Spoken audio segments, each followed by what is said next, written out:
Well, what's going on here then? So towards the end of the Fraser trip, not only did the weather turn bad, the Dmax started letting me down too. The last day there, flat battery, which I put it down to an alternator problem. And as the last day went on, I was lucky to get off the island because by the time I got back to Inskip Point, plugged the compressor in to pump the tyres up, that alternator was making some horrible noises. In this video, I'm going to show you how I go about removing the alternator, the old one from down in there, and bolting on a new one, which I'm going to do an upgrade at the same time. The old one is only 90 amp, which by the time I'm running 40 amp DCDC charger in the ute, plus in the Caravan, got 25 amp DCDC charger, so that's quite a few amps coming out of that little 90 amp alternator. Plus, just reading up on it and trying to diagnose what the problem is. The vehicle itself uses between 50 and 70 amps just to power everything with the ECU and all your other electrics and air conditioning and everything else. So, going to upgrade it to a 160 amp that I found online. Ordered this Monday just after I got home from Fraser, and it showed up Thursday. So, got to be happy with that. So, in this kit that I've got, they send you bigger, heavier wiring to handle the amps. So that means you do have to take out the wiring that's in there and rerun the new heavier wiring. And it also comes with bigger fuses, fuse holder. So there's a little bit of mucking around there to make this installation. But with the unboxing here, how good's that? They give you a stubby cooler. So this is actually purchased just online through APC 4-wheel drive, and I did ring them just to confirm the part numbers to make sure I was getting the right alternator. I don't want to buy something online and it shows up and it's not going to fit my 2017 Dmax when all these new ones online say they're for the later model from 2020 on with the later engine. Mine's only got the old Ford JJ1 motor, which it's not that old, nothing wrong with it, great motor, but I was a bit concerned that this wouldn't be compatible with my engine, but confirmed through the salesman over the phone that it will fit. So in here I have got brand new alternator. That is a fair bit bigger than the old 90 amp alternator. So this one is rated to 160, but on the specs I think they put out about 175. Also in the kit comes with a longer bracket because the old bracket off the small alternator won't fit it. So you got a new bracket to support your alternator. So we'll get into this. It's going to be a bit hard to show you in a confined space, getting my hands in there, plus there might be a bit of swearing. Get this fitted up and hopefully that fixes our problems. So in the future, whether we're up the beach or out in the bush, towing the van or just out in the ute, we don't have any more battery problems, alternator problems, and we're all powered up, ready for adventure. So the symptoms that I was getting up there, one morning, the second morning we went fishing, it was a little bit slow to start. Went down the beach, went fishing, went to start it to drive up the beach to clean the fish, and it was a bit slower again. And then we sat up there for a good few hours, cleaned the fish, had a couple of beers on the beach, a bit of lunch, and then she was just dead flat. So I thought it was a battery problem to start with, but after looking at the numbers and the volts on the scan gauge in the cab, and especially driving home down the highway, they were just fluctuating everywhere from 11 volts to 14 volts. So there's something funny going on.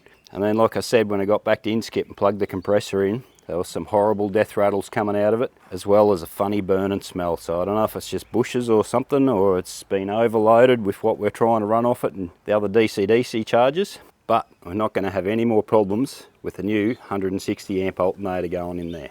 I'll give a bit of time lapse and just show you how it all comes out and how it all goes back together, which includes doing away with some of the old wiring harness. I've got to unpick all this up underneath there and reroute a new heavy cable all the way up to the positive. To get access down into the alternator where it's located, everything's got to come out, including the airbox, intercooler hoses, the intake hose to the turbo. Made sure I disconnected the battery, and then you got full access to remove everything, take the belts off, and then even a bit of Googling and YouTubing to work out exactly how to get it out being such a tight fit. Well, that was fairly straightforward. There's a big hole in there now where the alternator was sitting. Fair bit of difference in size. That's the old one that come out that was having the issues, and that's the new one. One thing I did notice here, There's a lot of like black soot around the front of it. I think she was definitely on the way out. It does have a bit of a burnt sort of wiring smell. It's definitely a good move that we're replacing that before it does let us down. We could have quite easily been on the back of a tilt tray to get off Fraser Island. Next step was to install a new 160 amp alternator, which this turned out to be quite an effort to get it lined up for the bolt to go back through the pivot point on the yoke, which bolts onto the side of the engine block. Bit of gentle persuasion and a few pry bars, and we got it lined up, but I would not recommend this for anybody that's not mechanically minded. Well, it's a bit of a mission, a few swear words, a bit of skin off the knuckles, but the new alternator is in there. Look at that, nice and shiny. Everything lines up. So we're going to, I've pulled the belts off to do all that, so I'm going to replace the belts while we're there. A couple of new belts going on, get those on, and then it's only the wiring left to do. While you've got everything apart, it only makes sense to install new belts. Being nearly 200,000 Ks on this vehicle, it's nearly due. And then run the wires, making sure they're all protected in the conduit, zip tied up nice and tight, and put everything back together, air box, intakes, intercooler hoses, and then we're on to the next step. So next morning, after getting the alternator all fitted and semi-running the wiring, ready for this morning to just finish her off, I'll show you the difference in size of the old original factory cable that was running up into the fuse box and then to the battery for charging your battery versus the new upgraded cable. So this here, out of the fuse box, twin cables there, they don't look very big at all to be running 90 amps of current versus this one here. That's the new cable. Looks like about 35 mil squared versus whatever that was. So a massive difference there now that we're going to be pumping max when it's required, 160 amps through to the battery, not through the fuse box.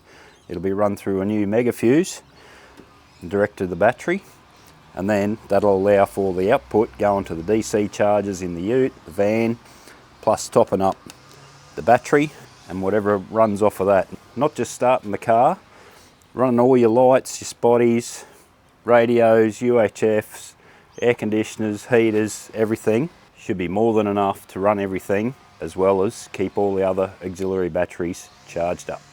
As well as upgrading the cable on the positive side, also upgrading your earth cable to allow for the extra amps. I've already done a partial upgrade when I set up all the DC chargers. Big heavy cable to the body, but with this new cable already pre-terminated and everything, we've got to run that down to the block, which is down in there somewhere. The only way to access that is inside the guard. We'll get in there somewhere, hopefully find where that earth is. Might have to take this tyre off to be able to get in there. So she's a full upgrade. Bigger alternator equals more current, means bigger cables. And when you're working with big cables, you need to know what you're doing in the way of fuses, conduits, making sure everything's zip tied and held up out of the way to be safe and secure. Getting into the bottom of the engine block, that truly was a mission. Had to reach in underneath to undo a stud with an existing earth wire to fit and install the upgraded earth wire, and then it was just a matter of connecting everything up the top, which there was not much room on the battery terminal, so I connected to my existing upgraded earth to the body. Well, she's all done. 160 amp alternators in, all upgraded with the heavier wiring. Now I must say, the alternator itself, fitting that wasn't too bad, but doing all that wiring was a bit of a nightmare. Trying to get down to the bottom of the engine block to get onto that earth, taking the wheel off, that was a bit of a mission to get down in there. And yes, there is a bit of bark off the knuckles. Quite a few cuts and scratches. There's lots of little sharp things in there when they build them on all those hose clamps and zip ties and that type of thing. But now that we've got it all in, we'll start her up and we'll see if it starts. Oh, that's a good sign. There's no lights on the dash. Only your traction control light, that generally comes on if you've disconnected your battery. That should go out once you start driving. Now, the true test will be what the volts is going to do. Being a smart alternator, even though it's upgraded, at the moment on the scan gauge, it's only putting out 11.8. Once you give a few revs, up to about that 1500, 2000, it should jump up.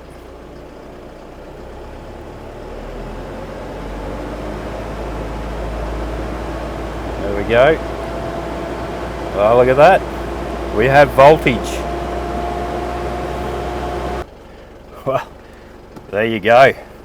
We have the power once again. Now, coming home from that Fraser trip, on the scan gauge, the volts were jumping anywhere from 11 to 14 and everywhere in between. It's like it was trying to charge, but there was not much charge going into the battery. So keep an eye on that for the next few days and just make sure we're getting constant voltage back up into that start battery, because last thing you want, and it's not much fun, everybody's been through it at some stage in their lives, is being let down by a flat battery. But yes, that was the case in my situation up at Fraser when it wouldn't start, but it was all due to the alternator, I think, playing games, or it was faulty and on the way out and not getting full charge into that battery. Just thinking about it now, up at Fraser there, I didn't think of it at the time, but one day I went to put the window down and the window was very slow to go up and down. So there was that. And I think I even said to the boys one morning, driving down the beach to go fishing early, I said, "Jesus, it's dark, I can't see where I'm going." Maybe it was just low voltage and not much output from the headlights. On low beam, you just can't see. You can't see driving the beach of a night time anyway, but it just seemed to be very dark one morning, and thinking about it now, it was quite possibly due to that faulty alternator. So I will say, going cheap or free, giveaway, second-hand alternator. Only driven to the shops on Sundays, never been on the beach, free to a good home. If you're interested, let us know in the comments. Otherwise, it'll be going in the bin. So thanks to the guys at APC 4-wheel drive for hooking me up with that so quick. To order it Monday and it was here Thursday and installed Friday afternoon. Yeah, that's great service, I reckon. So the model of it was JAS, with the numbers there, I'm not going to read them out, 160 amp alternator. Now, I do believe when I was looking into it, you can put the 130 amp alternator in there from an MUX, but you're still a little bit down on amps. You might as well go bigger amps for a 160 over 130. That's enough to run an extra DCDC charger, which would work for us in the Caravan. So doing the sums, I think we've got enough amps there at 160, we should be right. So righto guys, I better clean up my mess here now. I've got tools and stuff everywhere, so hopefully that's not really giving you much advice, because I can't explain much. I'm not an auto electrician, and I probably wouldn't recommend this to the everyday DIY if you're going to attempt something like that. But a little bit of mechanical knowledge and you can do this stuff, especially if you're out the bush and you're in trouble. You got to do what you got to do, otherwise you're on the back of a tow truck. So hopefully it's helped. Got a little bit of information out of it, and you've seen what the outcome was of cutting my trip short to Fraser Island, which was mostly due to the weather, but I wanted to get home and make sure the Dmax was sorted out before I had to go back to work. I don't want that letting me down. She's all good now. Keep an eye on her for a few days, and we'll say thanks for watching, and we'll see you out there on the next Brandyscape adventure. Now I think it's time to go and try out the new APC stubby cooler from APC 4-wheel drive and see if that works as good as the alternator. Must say a massive thank you to all our followers and subscribers out there. Thank you very much for your support. If you're not already a subscriber, please hit that subscribe button, hit the like button and turn your notifications on. If you want to see more, check out these videos on the screen now. Take care. See you soon.